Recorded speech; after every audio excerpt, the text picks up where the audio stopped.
Halos 7,000 miyembro ng dating religious group ni Senior Aguila na bigyan na ng tulong ng DSWD. Brigada Ann Cortez, ibrigada mo! Brigada Live Report. Kinumpirma ni Senadora Amy Marcos na siyang sponsor ng budget ng Department of Social Welfare and Development na natulungan na ng nasabing ahensya ang halos 7,000 miyembro ng Socorro Bayanihan Services Inc.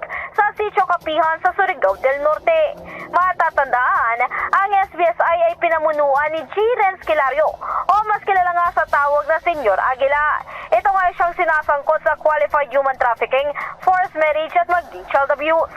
Maliban sa livelihood assistance at pagkuha ng forensic psychologist para sa mga nabanggit na benepisyaryo, ay nakapasok na rin umano mga ito sa Assistance to Individuals in Crisis Situation Program ng DSWD.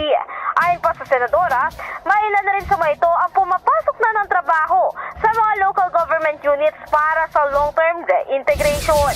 In the heart of changing lives, ito si Brigada Ann Cortez ng 105.1 Brigada News FM Manila, the Music News Authority.